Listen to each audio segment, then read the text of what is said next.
자, 그럼 오늘은 문현진 멘토와 함께하겠습니다. 멘토님 안녕하세요. 안녕하세요. 네, 오늘 시장이 특징적인 부분은 일단은 네이버, 카카오가 다시 한번 이제 저가에서 반등을 시도하고 있다라는 것, 또 애플카 관련해서 수혜를 받는 종목들, 또 피해를 받는 종목들 등락이 좀 오고 가고 있다라는 건데, 카카오, 네이버 질문을 제가 지금 한 3일째 드리는 것 같은데 이게 드릴 수밖에 없는 게 오늘 저가 반등이 나오고 있기 때문에 괜찮은 건가요? 앞으로 어떻게 보세요?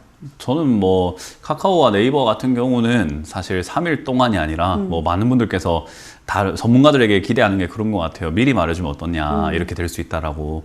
미리 말해드리지 않았냐, 이렇게 될 수 있다고. 이렇게 이야기할 수밖에 없어요. 저는 항상 카카오, 네이버는 저는 좋게 보지 않았거든요. 주가가 너무 과하게 올라갔다. 그리고 너무 기대감으로 올라갔다. 특히나 카카오 같은 경우에는 좀 심하다, 그게. 그리고 플랫폼 사업으로 이렇게 인정을 받았다라고는 하지만 사실 카카오뱅크도 플랫폼이라고 지금 급등하고 카카오 게임즈도 플랫폼이라고 급등하고 그런 거 생각 한번 해보면은 지금 문어발식으로 하고 있는데 개인들의 돈을 갈취하는 행태의 지금 투자 방식을 보여줬거든요.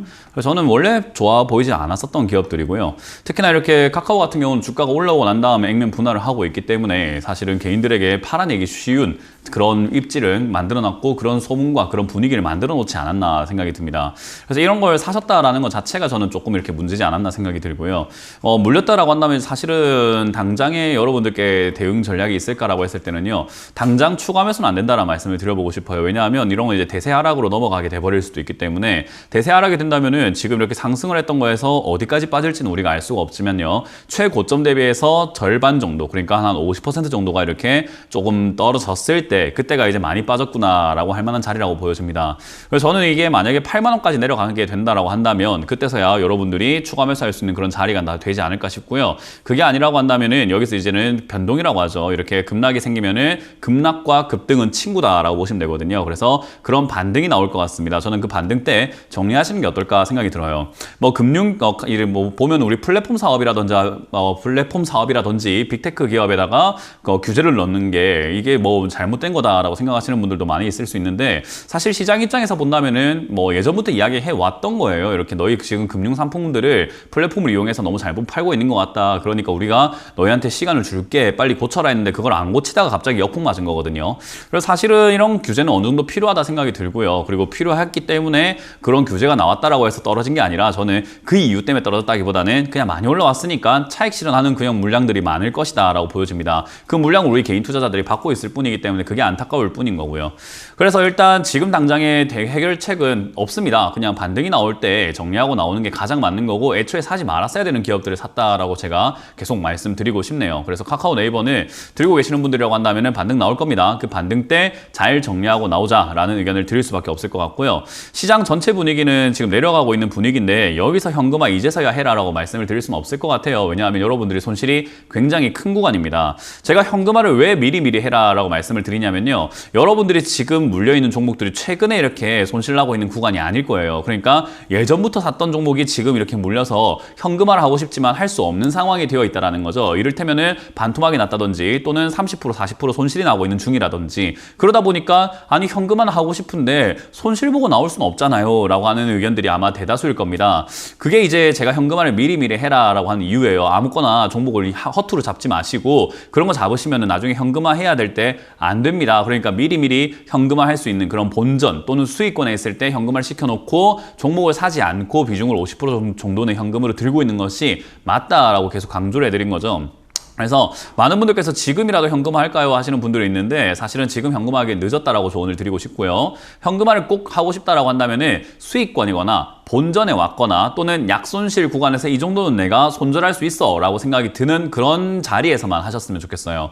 그게 아니라고 한다면 지금은 여러분들이 함부로 손절하셨다가는 크게 다칠 수 있다는 거죠. 일단 지수가 어디까지 내려갈지는 그 누구도 알 수가 없습니다. 왜냐하면 여기까지 올라올 거라고 예상한 사람들도 아무도 없어요. 그렇기 때문에 지금은 지수가 허공에 떠 있는 상태다라고 보시면 되고요. 지금 이제 우리가 그나마 차트적인 부분으로서 생각을 한번 해볼 수 있는 부분들은요. 3050포인트가 될 것 같아요. 지난 전저점 언저리가 언저리거든요. 그래서 3,050포인트가 만약에 지지가 된다라고 한다면은 다시 한번 여기서 상승을 하면서 횡보할 가능성이 생기는 거니까 그때서야 여러분들이 물려있던 종목들, 손실나고 있는 종목들을 탈출할 수 있는 기회가 생긴다라고 보시면 되고요. 그러면 저기가 지지가 된다면 추가 매수하면 되나요?라고 했을 때 저는 여기서 지지를 받다가 계단식 하락이 될 가능성이 매우 높다라고 보고 있습니다. 그만큼 하락이 나온다라고 했을 때는요, 추가 매수 함부로 하시게 되면은 위쪽에서 비중만 많아지게 됩니다. 그런 거 피해야 되겠죠. 그래서 저는 지금 여기서 3,000포인트가 지지가 된다 한들 추가 매수는 안 된다. 그리고 만약에 여기가 지지가 안 되고 내려가면 하락세가 진행이 됩니다. 그러면은 아마 2,700, 800 또는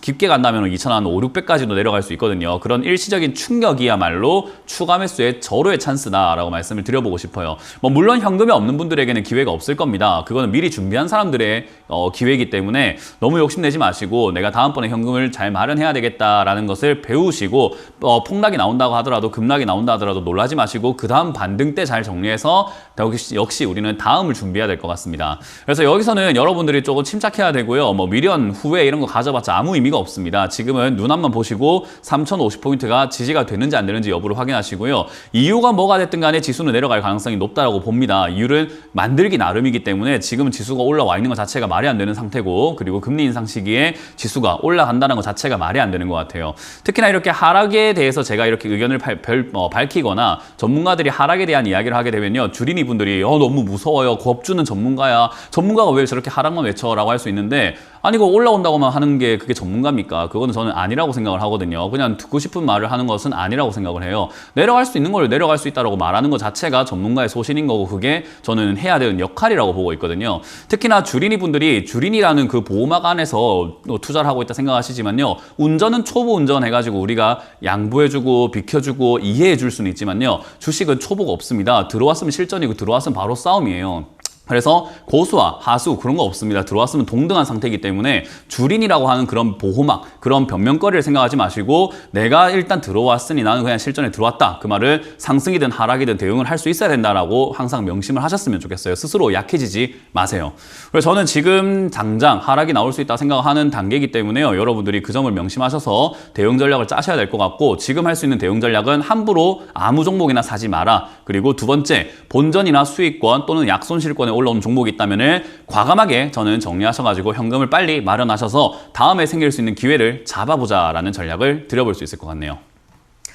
네, 역시 보수적으로 시장 바라보고 있으시기 때문에 또 이 점도 참고를 해보시기 바랍니다. 자, 그럼 바로 시청자분들의 상담 시작하도록 할게요. 시청자님 연결돼 있습니다. 안녕하세요. 네, 안녕하세요. 네, 반갑습니다. 어떤 종목 도와드릴까요?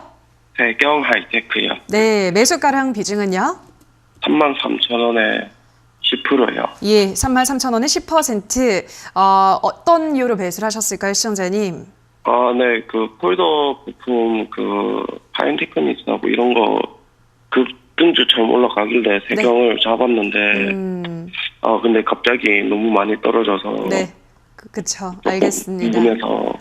네, 최근에 이제 폴더블폰 워낙에 지금 엄청 뜨거운 돌풍을 일으키고 있기 때문에 이제 따라 잡으셨는데 조금 고점에서 잡으시긴 했어요, 그죠? 네네. 어떻게 도와드릴까요? 이게 이제 전형적인 불나방 매매라고 해요. 이런 거를 우리가 급등 나오고 이슈가 있고 주가가 팍 올라가니까 제일 꼭대기 잡아버리는 거거든요. 근데 이 잡을 때는 자기가 꼭대기라고 생각할 수가 없는 게 문제예요. 이게 모든 투자자들이 다 똑같거든요. 그러면은 우리가 여기서 느껴야 되고 배워야 되는 것은요, 항상 그거예요. 올라간 종목은 내가 산 자리가 꼭대기일 수 있으니까 안 하는 게 맞는 거죠. 그러니까 사실 주식이라고 하는 것은 장사예요. 싸게 사가지고 비싸게 팔면서 마진을 남겨먹는 장사인데, 내가 비싸게 사면은 더 비싸게 팔아야 되거든요. 근데 내가 그럴 능력이 없다라고 한다면 그렇게 사면 안 되는 거죠. 특히나 앞으로 비싸질 걸 사야 되는데, 당연히 세경 하이테크 폴더블폰이 이야기 나오자마자 주가가 급등하고 올라가면서 이렇게 고점을 찍고 내려가고 있는 중입니다.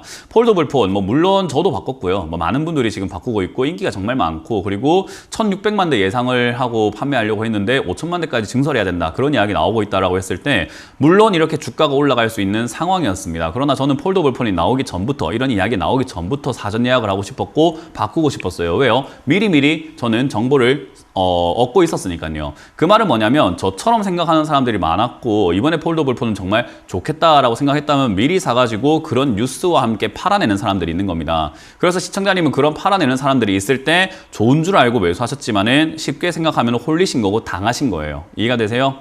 네네. 이런 매매는 좋지 않습니다. 주식하신 지 얼마 안 됐기 때문에 저는 이런 일이 발생이 된다 생각을 하는데 주식하신 지 많이 됐나요?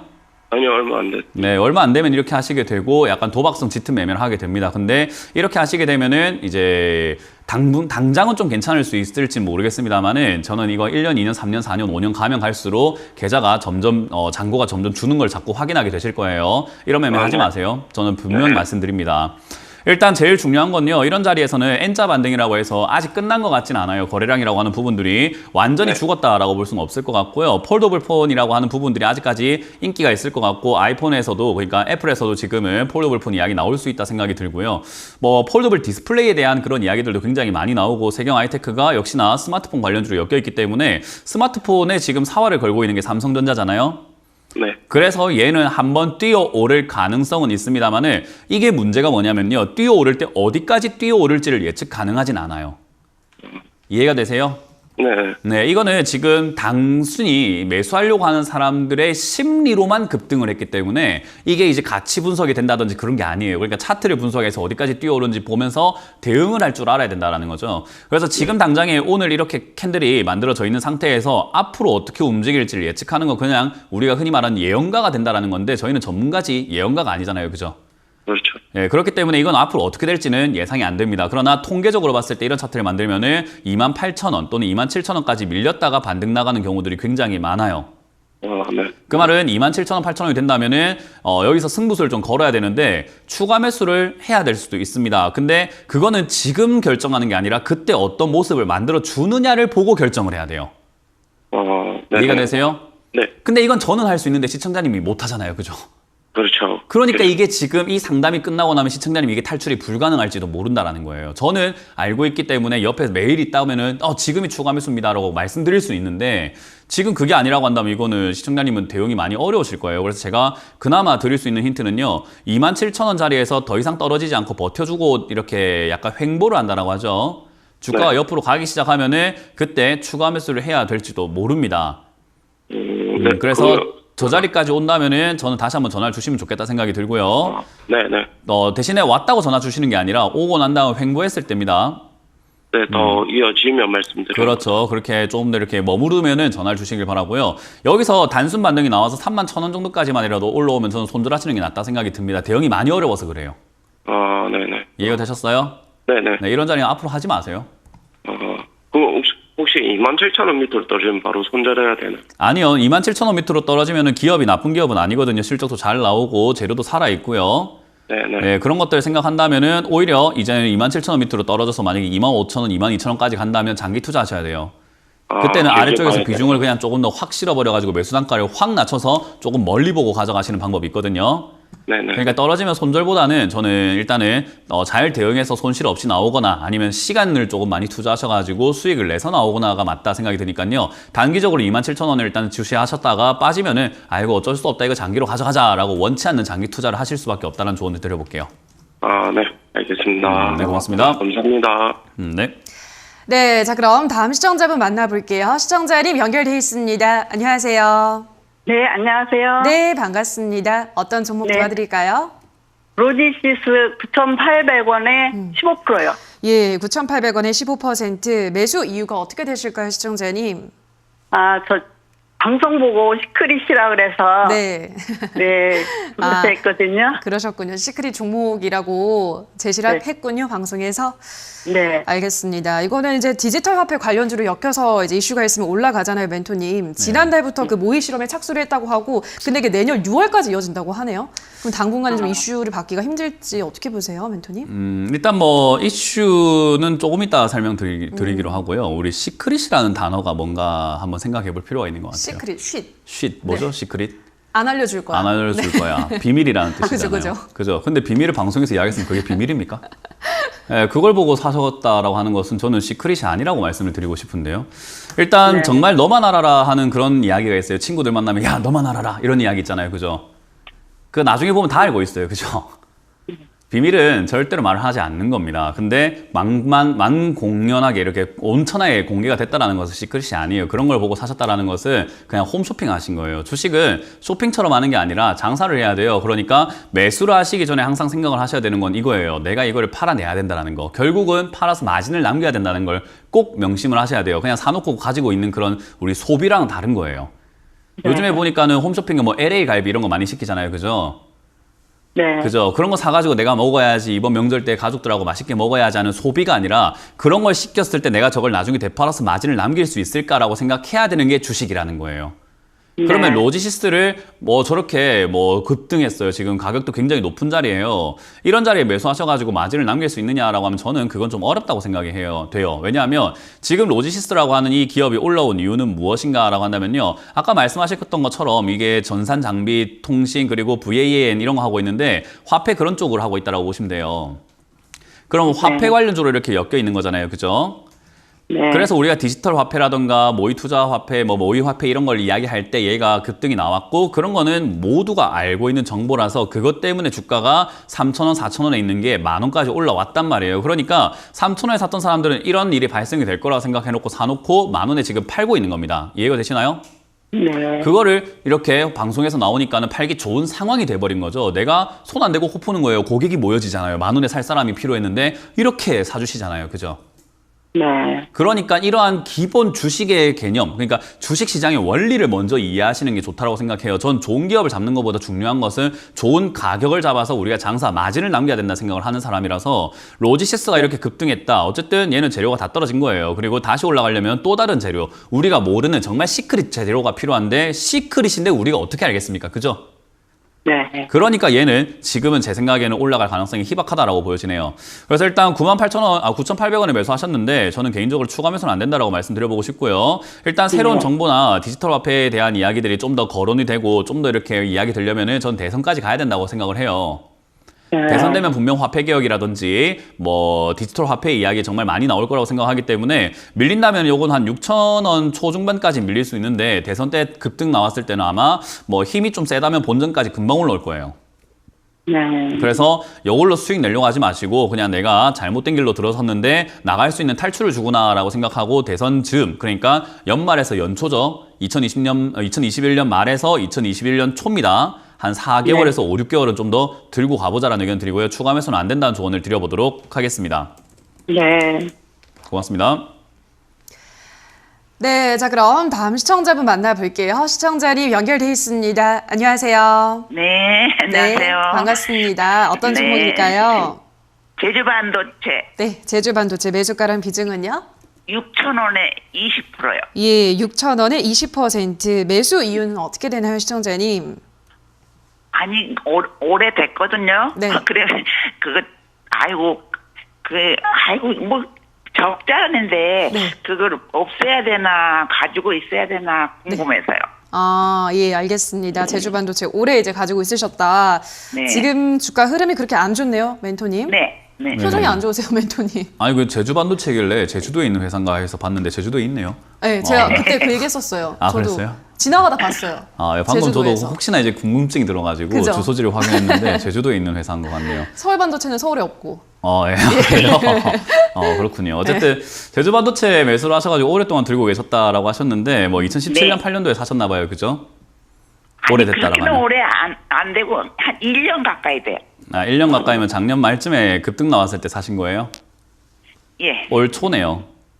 1년이 아니고 아니 그걸 저기 추가 매수를 위에 올라올 때 하셨어요? 예, 추가 매수했어요. 추가 예. 매수. 저는 이제 투자 방법들 중에서 굉장히 많은 투자 방법들이 있거든요. 네. 흔히 말하는 이렇게 올라올 때 추가 매수를 해야 된다라고 생각하는 사람들도 있고요. 내려갈 때 추가 매수를 해야 된다라고 하는 사람들이 있어요. 저는 내려갈 때 추가 매수를 해야 된다라고 생각을 하는 사람이에요. 왜냐하면 주식이라고 하는 것은 한정적으로 발행이 되어 있어요. 그죠? 네. 예를 들어가지고 여기 도너츠가 10개가 있다라고 했을 때 한 개의 도너츠가 1,000원이라고 한다면 10개를 다 사는데 10,000원이 필요해요. 그죠? 네. 근데 도넛의 가격이 500원으로 떨어지면 5,000원이면 10개를 다 살 수 있다는 거죠. 상당히 효율적이지 않나요? 네. 그리고 만약에 도넛의 가격이 100원으로 떨어지게 되면은 10개를 사는데 1,000원이면 됩니다. 10,000원으로 10개 사야 되는 시절에 1,000원으로 살 수 있다면 더 효율적이죠. 그죠? 네. 주식은 발행 주식 수가 정해져 있기 때문에 올라갈 때 주식을 사버리게 되면요. 비싸게 조금 사게 돼요. 돈은 많이 줬는데 주식은 덜 받는단 말이에요. 이해가 되세요? 네. 주식은 내려갔을 때 더 많이 사야 되는 거죠. 그래서 내려갔을 때 사면 같은 금액이라도 한 주라도 더 살 수 있기 때문에 저는 내려갔을 때 추가 매수를 해야 비중, 그러니까 물량이 늘어나게 되고 우리가 그런 것들을 가지고 수익을 낼 때 유리해진다라고 말씀을 드려보고 싶거든요. 그래서 다시는 저는 올라갈 때 추가 매수를 안 했으면 좋겠습니다. 이런 투자 방법이 있긴 하지만 저는 거기에 대해서 회의감을 가지고 아니다라고 주장을 하는 사람이기 때문에 저는 올라올 때 추가 매수는 안 된다라고 다시 한번 말씀드려보고 싶고요. 이게 이제 올라올 때 추가 매수하게 되면 이렇게 매수가가 높아지게 되고 매수가가 높아지니까 하락을 할 때 버티질 못해요. 왜냐하면 내 매수가가 올라와 있으니까 내가 편하게 볼 수가 없어요. 이제는 간당간당 하다가 거의 본전 밑으로 이렇게 내려와 버리는 게 금방이거든요. 그죠? 예. 그래서 이런 투자가 자체가 저는 잘못됐다 생각이 들고요. 일단 지금 당장은 제주 반도체 나쁜 기업 아닙니다. 반도체 업황은요. 제 생각에는 너무 이렇게 좋다고 사람들이 너무 많이 말을 해놓고 슈퍼사이클이 오네, 뭐 슈퍼호황이 오네 이런 식으로 부풀려 놔버렸기 때문에 주가가 과하게 올라온 경향은 있는데 정말 슈퍼사이클이라든지 슈퍼호황은 와요. 제가 봤을 때 반도체는 정말 많이 필요할 거라고 보거든요. 근데 그런 거 있잖아요. 이 카드가 우리가 처음 딱 발급했을 때 이거를 좀 나눠가지고 몇 달에 걸쳐가지고 쓰게 되면 정말 효율적으로 우리가 미래의 돈을 끌어와서 쓰는 그런 상황이 될 텐데 카드가 발급됐다고 한도를 끝까지 다 채워가지고 써버리게 되면 그 다음 달 큰일 나잖아요. 그죠? 주가를 미리 땡겨온 거예요. 얘가 제주반도체도 천천히 올라가면 될 주가를 지금 1월 달에 너무 급등을 시켜놔버리니까 쉬어갈 수밖에 없는 상황이 돼버린 거죠. 힘을 너무 다 써서요. 그래서 얘가 4,000원 미만으로 떨어질 것 같다 생각이 많이 들어요. 저는. 근데 4,000원 이하로 떨어졌을 때 저는 오히려 좋은 기업이기 때문에 그리고 업황은 나쁘지 않기 때문에 저때 추가 매수를 해야 된다 생각을 하는 사람이거든요. 네. 그래서 저는 떨어지더라도 겁내지 마시고 4,000원까지 그냥 기다리셨다가 4,000원까지 오게 되면 전화를 한번 다시 주세요. 그러면 그때 추가 매수를 얼마나 어떻게 해야 되는지 제가 전략을 좀 짜드릴 거니까요. 지금은 반등이 혹여나 나오게 되면 6,000원에서 비중을 먼저 줄이세요. 아시겠죠? 네. 네, 그리고 반등이 나오면 6,000원 비중 줄이시고 떨어지면 4,000원에서 다시 한번 연락을 주시면 좋을 것 같습니다. 알겠습니다. 네, 고맙습니다. 네, 자 그럼 계속해서 다음 시청자분 만나볼게요. 시청자님 연결돼 있습니다. 안녕하세요. 네, 여- 안녕하세요. 네, 반갑습니다. 어떤 종목 도와드릴까요? CS인데요. 네, 매수가랑 비중은요? 8만 원에 20%. 네, 8만 원에 20%. 어떤 예. 이유로 매수를 하셨을까요, 시청자님? 뭐 이게 뭐 좋다 사서 했더만은. 좋다 카서 그쵸. 좋은 기업이죠, 멘토님. 글로벌 해상풍력 1위 업체인데 이게 예. 워낙에 1년 가까이 급등을 했기 때문에 쭉 올랐기 때문에 그만큼 조정 기간도 좀 길어지는 것 같은데 어떻게 보세요? 안 좋게 보죠. 네. 뭐 좋게 말씀드리기 힘들 것 같아요, 일단.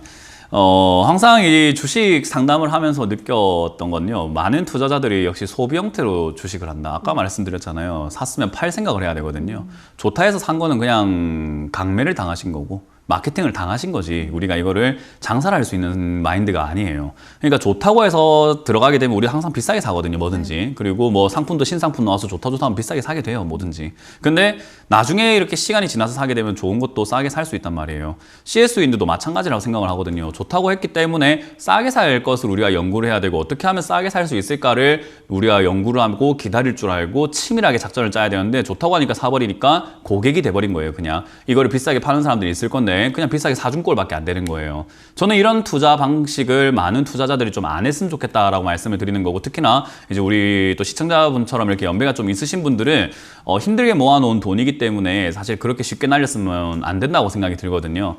저는 그런 부분들 좀 제발 좀 경각심을 가지고 많이 고쳤으면 좋겠다. 사람들이 많이 변했으면 좋겠다 생각을 합니다.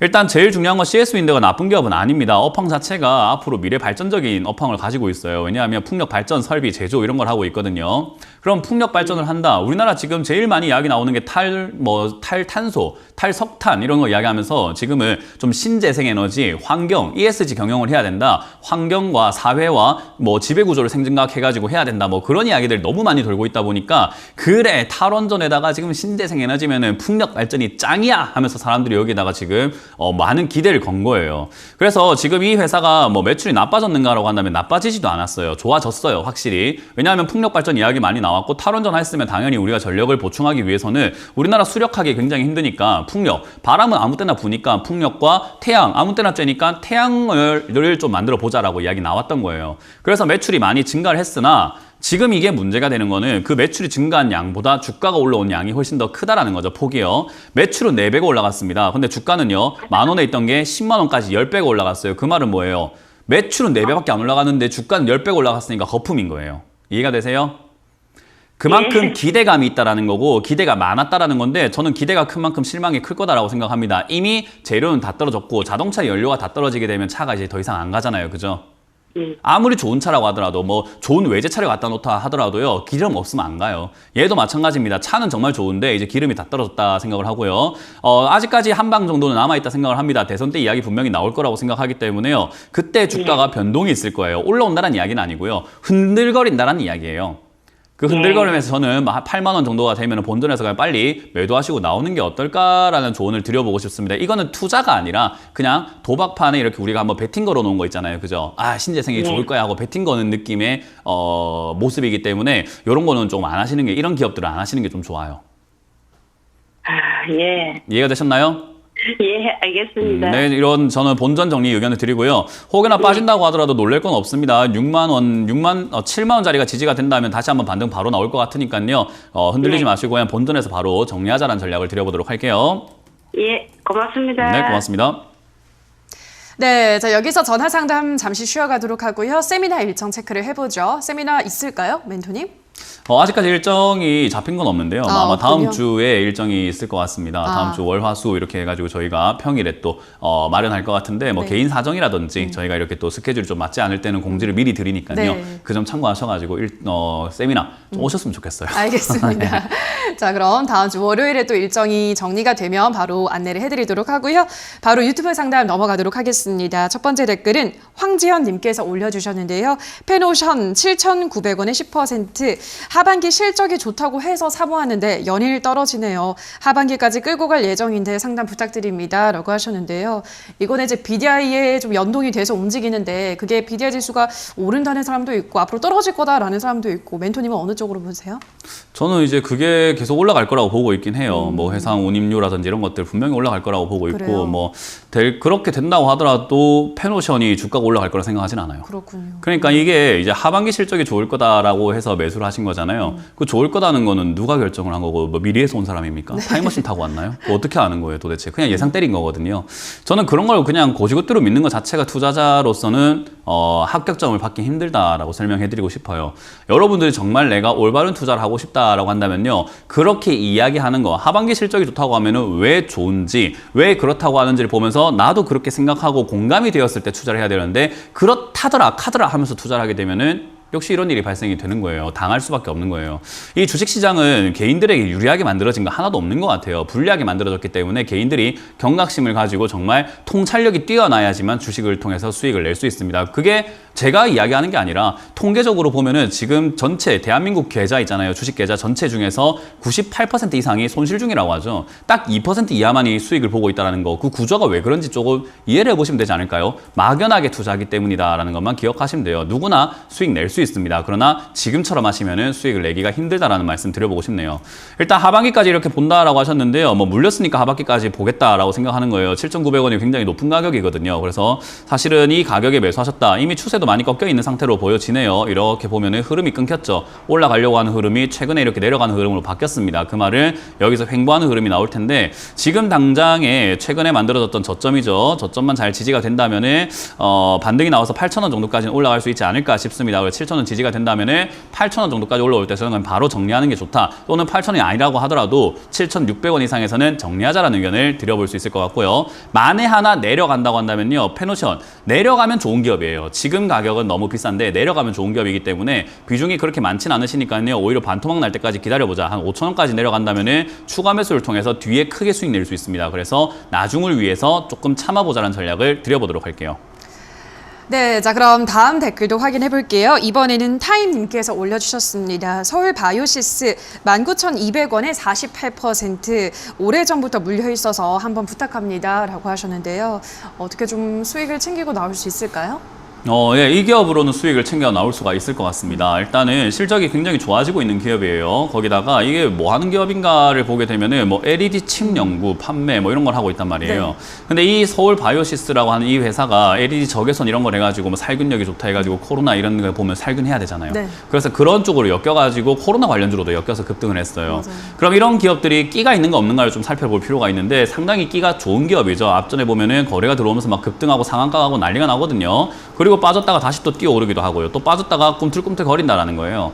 저는 이 자리에서 잘 버텨주기만 한다면은 다시 뛰어 올라갈 가능성이 매우 높은 실적이 좋은 기업이라고 생각을 합니다. 실적 좋은 기업은 겁낼 거 없습니다. 떨어지면 더 사버리면 되거든요. 그래서 비중이 지금 48%이기 때문에 조금 많아서 그 부분이 조금 우려가 되는 것뿐이라서요. 비중만 반등이 좀 나왔을 때 18,000원 언저리에서 이번처럼 올라오다가 또 빠지는 경우들 있잖아요. 이럴 때 비중을 18,000원 언저리에서 비중을 한 3분의 1 정도만 줄이셔도 괜찮을 것 같거든요. 줄이시고 떨어지게 되었을 때 이 아래쪽이 무너지게 된다면 찬스입니다. 10,000원까지 그냥 훅 밀릴 수 있는데요. 10,000원까지 밀리면은 저는 비중을 한 60% 이상까지 늘려도 좋다라고 말씀을 드려보고 싶네요. 그래서 밑으로 떨어지면 오히려 기회니까 주저하지 마시고 추가 매수 해야 된다. 그만큼 떨어질 때는 기회로 삼자, 겁내지 마라. 이거는 그냥 들고 가자. 아무 걱정할 필요가 없다는 조언을 드려보도록 하겠습니다.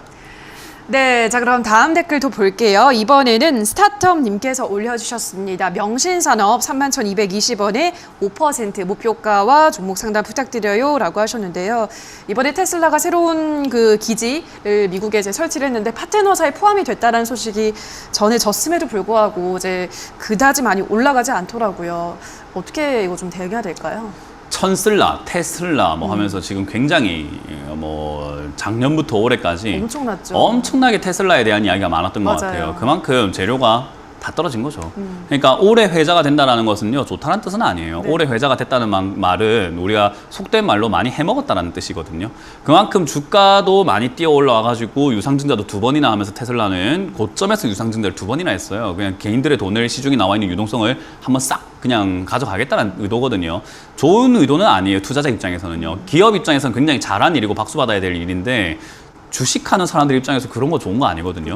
그래서 그런 것들을 생각해 본다면 테슬라 이야기 지금 또 나온다고 해가지고 또 올라갈 것인가 아니에요. 오히려 지금 아이오닉 5에서 6로 넘어간다. 그리고 탈탄소하겠다. 그렇게 해서 뭐 지금은 수소로 가겠다라고 이야기하는 현대차 이런 쪽의 이야기가 나오는 것이 훨씬 더 유리할 수 있다는 거죠. 신선하잖아요. 근데 지금 이제 테슬라는 너무 많이 이야기 나왔던 것 같습니다. 그래서 명신산업 같은 경우도 나쁜 기업은 아닙니다. 실적이 잘 나오고 있는 기업이고요. 자동차 부품 관련주는요 다시 올라갈 가능성이 매우 높다라고 봐요. 대신에 이제 실적을 보면서 좀 속아낼 필요가 있겠죠. 실적이 안 좋은 기업들은 지금 최근에도 자동차 부품주들이 많이 급등하고 있는데 적자거나 실적이 안 좋은데 급등하는 애들 많아요. 그런 애들은 내후년이 좀 안 좋을 수 있습니다. 뭐 관리 종목이 들어간다든지 뭐 보고서가 제대로 안 나와가지고 거래 정지를 당한다든지 지금 띄운다는 것은 물량을 팔아내고 넘겨버리고 도망가겠다는 뜻으로 보시면 되거든요. 그래서 저는 지금 올라오지 않는 이런 명신산업과 같은 이런 기업들은 나중에 후에 다시 뛰어오를 수 있다 생각하기 때문에요. 걱정하지 않으셔도 될 것 같다 생각이 들고요. 재료가 테슬라로 올라갈 것 같지는 않아요. 아까 말씀드렸던 것처럼 자동차 부품 쪽에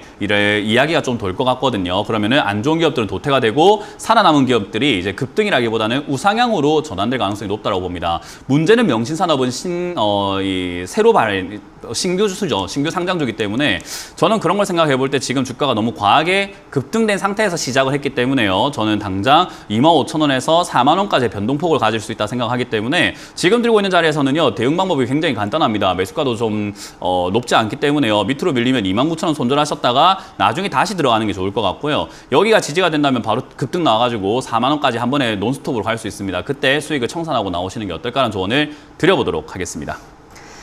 네, 자 여기서 유튜브 상담 잠시 쉬어가도록 하겠습니다. 저희 실시간으로 여러분들의 고민 해결해드리고 있는데요. 저희가 방송에서 전해드리는 내용은 투자 판단에 대한 조언일 뿐이라는 점 유의해 주시기 바랍니다.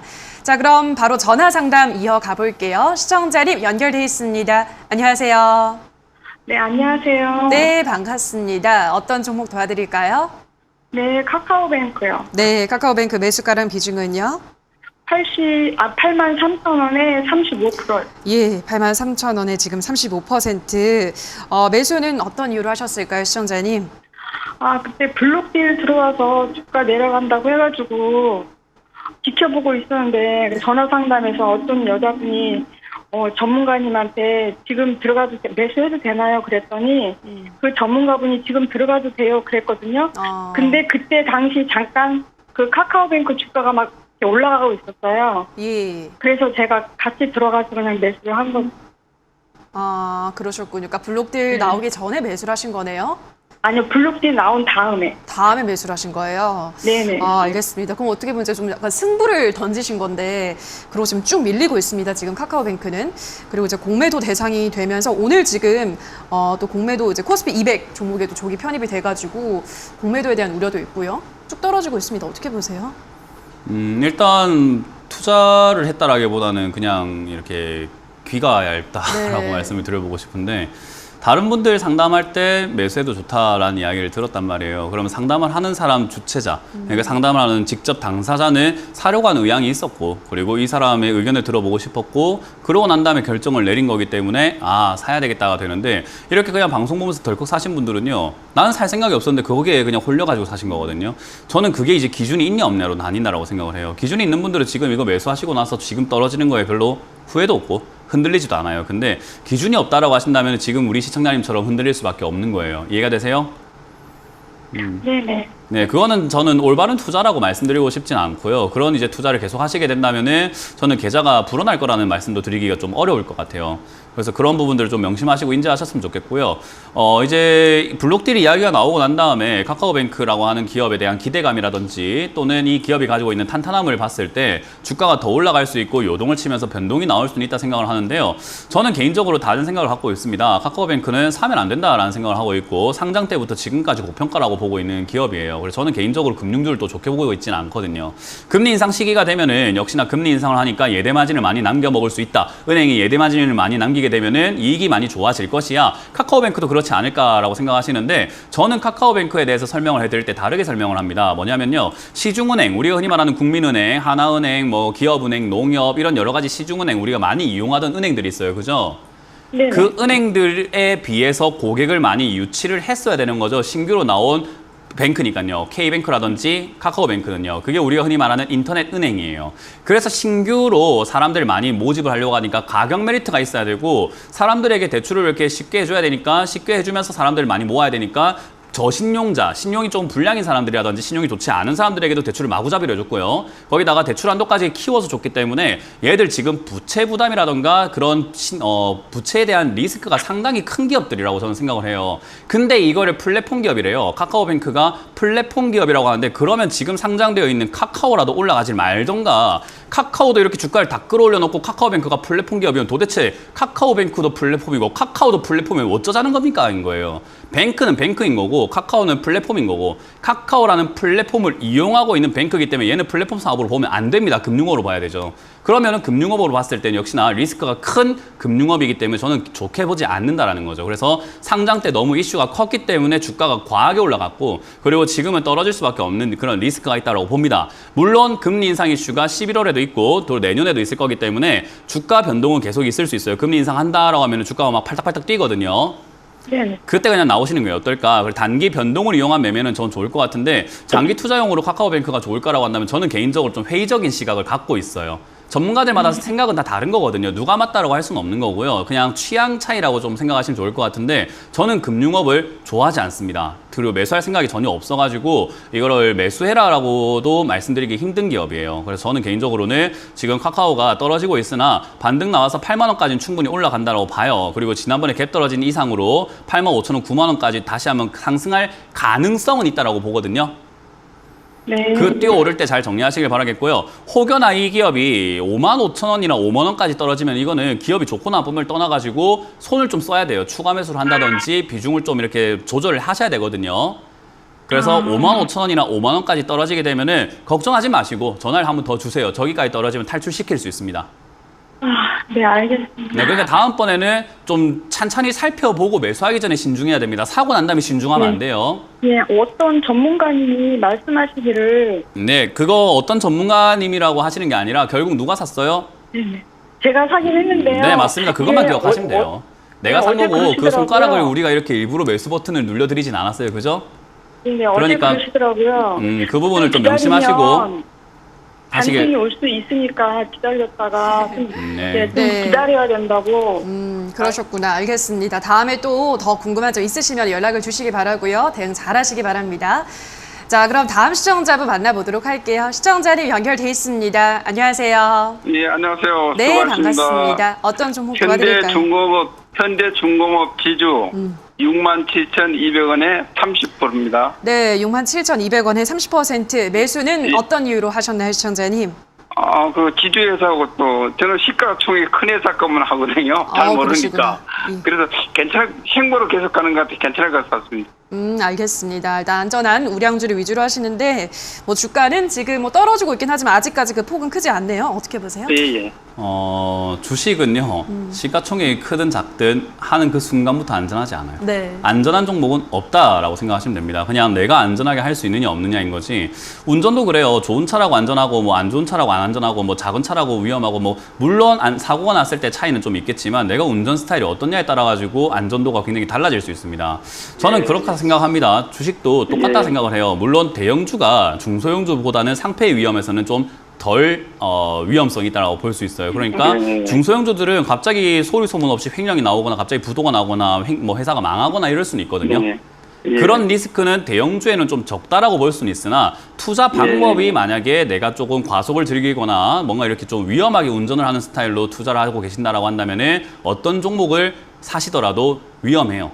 그래서 그걸 꼭 기억하셨으면 좋겠고요. 저는 종목보다 중요한 건 나의 투자 방식이다라고 말씀을 드려보고 싶어요. 일단 현대중공업 지주 나쁜 건 아닙니다. 일단 회사가 돈 잘 벌잖아요, 그죠?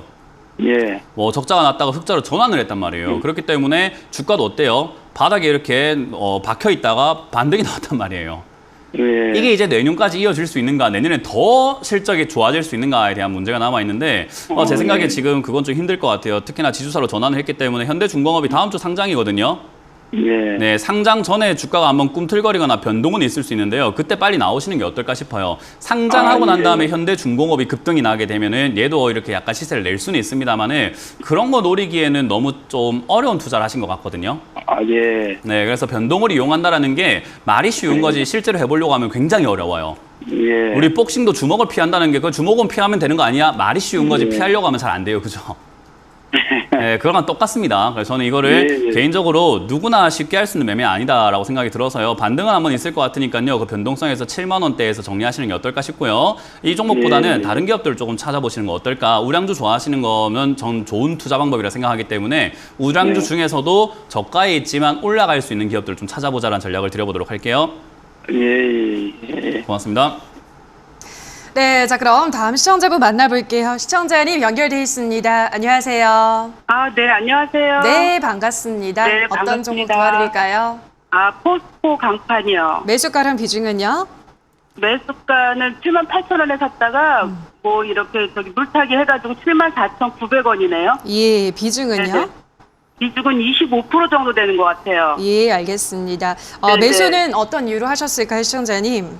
TV 보다가요, 너무 잘 올라가고 또 이렇게 보니까 수익도 잘 내는 기업인 것 같아서 했는데 이렇게 계속 이렇게 빠지고 안 되네요. 네, 알겠습니다. 조금 어쨌든 고점에서 사셨는데 어쨌든 단가를 네. 조금 낮추긴 했지만 그래도 네. 여전히 지금 손실이 보고 있고 네. 어제도 철강주 상담이 들어왔어요, 멘토님. 네. 제가 어제 멘토님한테도 철강주 시간이 다시 오는 게 아니냐, 뭔가 요즘 흐름이 좋기 때문에 그렇게 질문을 드렸는데 멘토님은 어떻게 보세요? 저는 아니라고 생각을 하죠. 철강주 좀 일단, 안 좋게 보시잖아요, 늘. 왜냐하면 이제 많은 분들께서 이렇게 주가가 올라갔다 빠지니까 그렇게 이야기하는 거 아니냐라고 생각할 수 있는데 제가 철강주 좋다고 했던 시절이 있었습니다. 작년 11월이었어요. 작년 10월, 11월 포스코 들어간 이름에 포스코가 들어가면 다 사놔라. 그리고 철강 들어가 있거나 스틸 들어가 있거나 그런 종목도 그냥 무조건 다 사면 된다. 제강 들어가도 사면 된다. 지금 철강주가 앞으로 뜰 거다 해서 지금 안 올라간 종목이 아무것도 없습니다. 철강 다 올라갔어요. 왜 그걸 예상을 할 수 있었는가? 철강 가격이 그때부터 올라가고 있는 걸 확인할 수 있었기 때문이에요. 근데 지금은 이미 그게 이제 발현이 다 돼버린 거죠. 그러니까 저는 항상 말씀드리지만은 철강 산업에 대해서 나쁘게 보는 건 아니고요. 포스코 광판이 나쁘다는 이야기는 아니에요. 말씀하신 것처럼 회사가 수익 잘 내고 있는데 그거는 회사가 돈을 잘 버는 거지 시청자님이 돈을 벌 수 있다는 건 아니에요. 이해가 되세요? 네. 예, 회사가 이게 10,000원짜리였는데 지금 80,000원짜리까지 올라왔어요. 주가가 8배나 뛰어 올라왔거든요. 근데 실적이 좋아지고는 있으나 그렇게 8배, 9배까지 올라갈 만한 그 정도의 가치가 있는가 하면은 저는 글쎄요, 일시적이지 않을까 생각을 하거든요. 거기다가 이제 인플레이션을 잡기 위해서 결국은 전 세계에서 금리 인상을 하기 시작을 할 거란 말이죠. 그러면은 가면 갈수록 원자재 시장은 별로 좋지 않을 거라고 저는 생각을 합니다. 왜냐하면 미국이 이제 테이퍼링을 하고 금리 인상을 시작하게 되면요, 달러로 살 수 있는 모든 원자재들 가격이 떨어질 수밖에 없어요. 교환이기 때문에 1달러로 살 수 있는 철강 가격이 지금 철강이 굉장히 적은 건데 달러 가치가 높아지게 되면은 당연히 1달러로 살 수 있는 철강 그 킬로그램 수가 점점 늘어나게 되겠죠. 그 말을 다시 바꿔 이야기하면은 철강 가격은 싸질 거라는 거예요. 그럼 장기적으로 굉장히 안 좋은 위기에 놓여져 있는데 주가를 이렇게 고가에 잡으셨다라고 한다면은 좋은 말씀 드리기가 좀 힘들어요. 이해가 되세요? 네. 그럼 저점에 있을 때 손절하는 좋다고 게 말씀을 나을까요? 드렸던 것 뿐인 거고 지금은 손절할까요가 아니에요. 그거는 또 제 말 듣고 흔들리고 계시는 거거든요. 네, 어떻게 주식하는 사람들은 할까요? 누구 말 듣고 흔들리고 이 말 듣고 흔들리고 이래서는 안 돼요. 네, 전략이 필요한 거예요. 됐는데 너무 많이 손해를 보니까 어떻게 해야 되나. 네, 그러니까요. 잘못했다고 말씀을 드리는 거예요. 그게 잘못된 네. 투자가 왜 그런지 설명해드렸으니까 다음엔 그러지 마세요. 네네. 네, 중요한 건 일단은 얘는 59,000원, 6만 원대 지지가 되고 있거든요. 네. 그렇게 되고 있다는 것은 바로 끝나진 않아요. 이렇게 급등한 종목이 바로 끝나는 경우는 잘 없고요. 위에서 고가놀이라는 것을 해요. 고가에서 막 논다는 뜻이거든요. 예. 왜냐하면 고가놀이를 왜 하냐? 싸게 산 사람들의 물량이 작을까요? 많을까요? 지금 2011년부터 2020년까지 3만 원 밑에서 움직였던 종목이거든요. 네. 그럼 3만 원 미만에 샀던 사람들이 굉장히 많다는 거잖아요. 그죠? 네. 그 많은 물량을 이렇게 7만 원, 8만 원에 팔아내려고 하면 짧은 시간에 팔 수 있을까요? 재고가 엄청나게 많은 거예요. 상품으로 친다면. 그걸 팔아낼 수 있는 시간이 필요해요. 그러니까 여기서 계속 오르락 내리락 하면서 이래도 안 살 거야, 이래도 안 살 거야 하면서 계속 놀릴 거란 말이에요. 그때 시청자님이 지금 속으신 거고 이제 그렇게 놀릴 때 시청자님은 나와야 된다 이 말입니다. 그러면 좀 오래 갖고 있으면 괜찮아요? 안 된다니까요. 제가 봤을 때는 이거는 75,000원까지 한번 반등, 7만 원 이상까지 반등이 한번 나와줄 수 있는데 그때 저는 네. 깔끔하게 정리하시고 나오시는 게 어떨까라는 조언을 드릴 거예요. 그리고 다시 네. 급등보다는 바닥에 있는 종목을 사자는 조언을 드려보겠습니다. 네, 감사합니다. 네, 고맙습니다. 네, 주챔쇼 저희가 준비한 상담 시간은 여기서 또 마무리 지어야 될 것 같습니다. 오늘도 열심히 상담해 주신 우리 멘토님과 먼저 인사를 나누도록 할게요. 멘토님 고맙습니다. 고맙습니다.